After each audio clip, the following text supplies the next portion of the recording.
आज अनेक लोकांनी सांगितलं की या शहरामध्ये महाराष्ट्रात कुठेही नाही मुंबई सारख्या जी आपली राजधानी आहे तिकडेही 6 मंत्री तिथे नाही आहे. पण हे आपल्या शहराला मिळालेले आहे. केंद्र मंत्री आहे, 2 केंद्र मंत्री आहे, 4 राज्याचे मंत्री आहे.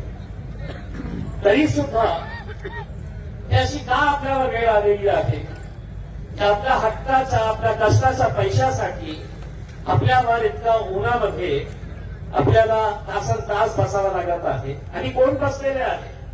एका माणसाचे एका महिलांचं तुम्ही प्रोफाईल बघितलं, त्यांच्या चेहऱ्यावर बघून आपल्याला कळत असेल हे सगळं कष्ट करणारे लोक आहेत. कष्टाची कमाई होती. एक आई जेव्हा इथे रडून हे सांगतं की माझ्या मुलाला कॅन्सर झालेला आहे,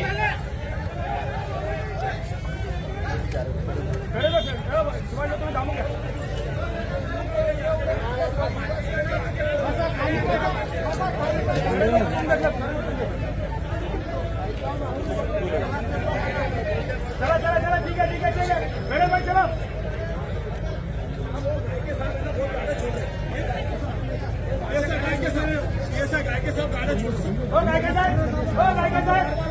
गायके साहेब आपल्याला विनंती करतो. गायके साहेब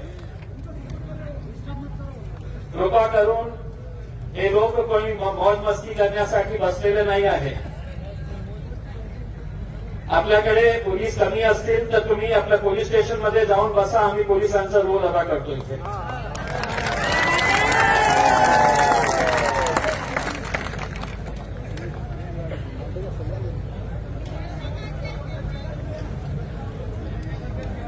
तर हे दुर्दैव नाही आहे तर काय आहे? एका 95 इयर्स 95 वर्षाची एका वयोवृद्ध महिला या आंदोलनामध्ये येते. ही जी बाई बसलेली आहे ही कुणाची आई असेल? 2 लाख रुपये शेती विकून आज भीक मागण्याची वेळ आलेली आहे. का असं होत आहे? म्हणजे का सरकार, प्रशासन, पोलीस याच्या बाबतीत गांभीर्य होत नाही, गांभीर्याने हे प्रकरण घेत नाही? म्हणजे सरकार किती पॉवरफुल असतं आपण सगळ्यांनी बघितलं. याने काही करायचं असेल तर रात्री 3 वाजता ते GR काढू शकतं. मग तुमच्या बाबतीत काय इतकं महिने लागत आहेत? म्हणजे जे निर्णय तुम्ही घेतलेला आहे ते वोट बँकशी संबंधित आहे. त्या वोट बँकला खुश करण्यासाठी तुम्ही हे निर्णय घेत असेल, मग हे लोकही कुठून बाहेरून नाही आलेले आहे, विदेशातून नाही आलेले आहे. हे लोकही इथे राहणारे आहे.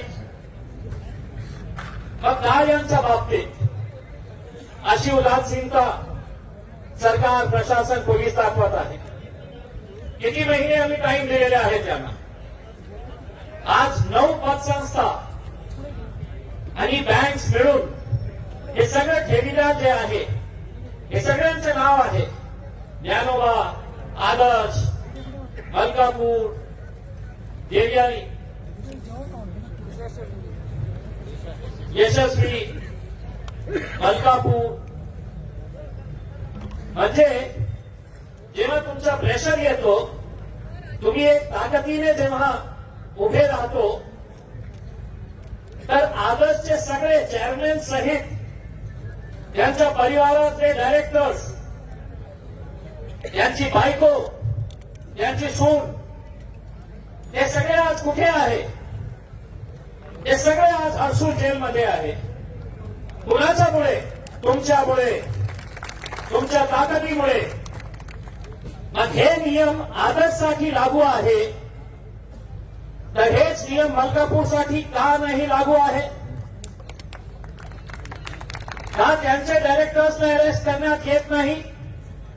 फक्त या कारणाने की ज्याचे ते चेअरमॅन आहे जयसुख संचेती, ते भारतीय जनता पार्टीचा आमदार आहे म्हणून कुणालाही हात लावायचे नाही.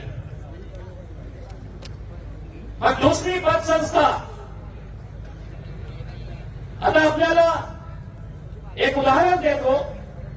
अमरावतीची अनुग्रह पतसंस्था 1,500 कोटी रुपयाचा घोटाळा केली. 1,500 कोटी असंच ठेवीदार. सुरुवातीला काही नेत्यांनी पत्र दिले तर वरून त्यांना आदेश आला की हे जे डायरेक्टर्स आणि चेअरमॅन आहे हे आपल्या पार्टीला फंडिंग करतं म्हणून त्यांना कोणी हात लावायचा नाही, त्यांच्या मागे पडायचं नाही. म्हणजे तुम्हाला फक्त पैसे मिळत आहे म्हणून हे गोरगरीब लोकांना सोडून द्यायचं. त्या चैनसूट संतेजीच्या वाढदिवसासाठी मुख्यमंत्री उपमुख्यमंत्री जेव्हा नागपूरला अधिवेशन झालं तर त्याच्या घरी गेले होते सेलिब्रेट करायला. लाज नाही वाटली. हे गोरगरीब लोक रस्त्यावर उभे आहे, त्यांच्या कष्टाचा पैसा तुम्ही खाऊन बसलेले आहे आणि त्याचा वाढदिवस तुम्ही साजरा करण्यासाठी त्याच्या घरी जाता. दुसरे जे जे पतसंस्था जे जे बँक्स आहेत यांचे डायरेक्टर्सला त्यांच्या चेअरमॅनला कोणी आश्रय देत आहे, कोणी त्यांचं संरक्षण करत आहे तर त्यांना अरेस्ट होत नाही. पाठवा सगळ्यांना हर्सू जेलमध्ये. जेव्हा पहिल्यांदा हे प्रकरण आलं होतं तर मी मानकाप्याच्या जवळच्या एका माणसाला सांगितलं होतं की त्याला सांग की हे गोरगरिबांचे पैसे परत करा, नाहीतर तुझी काय ताकद आहे तू आजपर्यंत दाखवली असेल, पण माझी काय ताकद आहे तुम्ही बघितली नसेल, तुला दाखवणार मी. आणि ज्याला इतकं मगरूर होता, त्याला असं वाटत होतं की माझा कोण वाकडं करणार, काय करणार माझं, सगळ्या पोलिसांना मी मॅनेज केलं. डीडीआर ऑफिसरचा विकून घेतलं होतं. दुर्दैवाने काही मीडिया प्रतिनिधी नाही. आज मीडिया माझ्या बाबतीत लिहितं की आदर्शमुळे इम्तियाज जलील पुन्हा खासदार होणार नाही, आदर्शमुळे नाही, यांचा आशीर्वाद असेल तर मुख्यमंत्रीही होणार नाही. पण मी कधीही ठाण्याची राजनीती केली नाही. ही मुलगी असू द्या, ही मुलगी सीए करत आहे, ऑटो रिक्षा चालवत आहे, त्याचा वडील कोण देणार. या संतोषची आई जेव्हा माझ्याकडे येते आपल्या मुलाला घेऊन आणि ते रडत रडत माझ्या समोर हे व्यथा सांगते की माझे 20 लाख 30 लाख रुपये आदर्शमध्ये आहे, त्याचं ऑपरेशन नाही झालं. तुम्ही फक्त इमॅजिन करा, फक्त तुम्ही विचार करा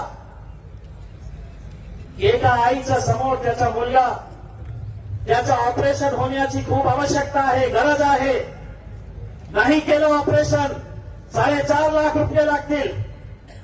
ते कुठून भीक मागणार नाही, तिच्या हक्काचे पैसे आहे. या तोतला नावाचा जे ठेवीदार होतं, एमजीएम हॉस्पिटलमध्ये ऍडमिट होतो. तिची बायको जेव्हा मी हॉस्पिटलला त्याला बघायला गेलो होतो, ती रडत होती. ती मला सांगत होती की साहेब दररोज मला हॉस्पिटलवाले सांगता की 10,000 रुपये जमा करा, 20,000 रुपये जमा करा. मी तिला घेऊन गेलो ते एमजीएम हॉस्पिटलच्या टीमकडे आणि स्पष्टपणे सांगितलं आजपासून 1 रुपयाही तिच्याकडून तुम्ही घेतलं तर तुमच्या 2 वर्षाचा सगळा चॅरिटी बेडचा हिसाब मी काढेन. त्या दिवशी त्यांनी निर्णय घेतला की आम्ही 1 पैसा त्याच्याकडून घेणार नाही. पण झाला काय दुर्दैव की 3 दिवसामध्ये त्या तोतला नावाच्या माणसाचा मृत्यू झाला. मी पोलीस कमिशनर साहेबांना सांगितलं की साहेब त्या माणसाचा मृत्यू झाल्यानंतर तुम्ही 20 लाख पेक्षा त्याला 40 लाख दिले तर तिचे बायकोचा ते पैसे कसल्याही कामाचे नसणार आहे. माणसं मेल्यानंतर आज मी येताना जे काकडे साहेब आहे हे जरा गप्प बसा.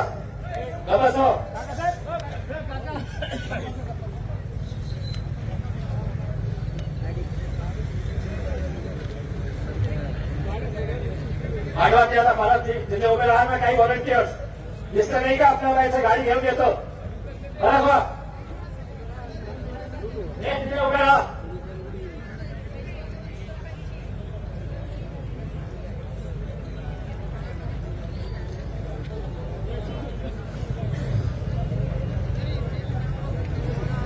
मी आता येताना काही जानकारी घेऊन आलो. आदर्श पतसंस्थेच्या बाबतीत 18 प्रॉपर्टीज त्यांनी लिलावासाठी टाकली होती. यांचे जे 2 मोठे प्रॉपर्टीज आहे जे एक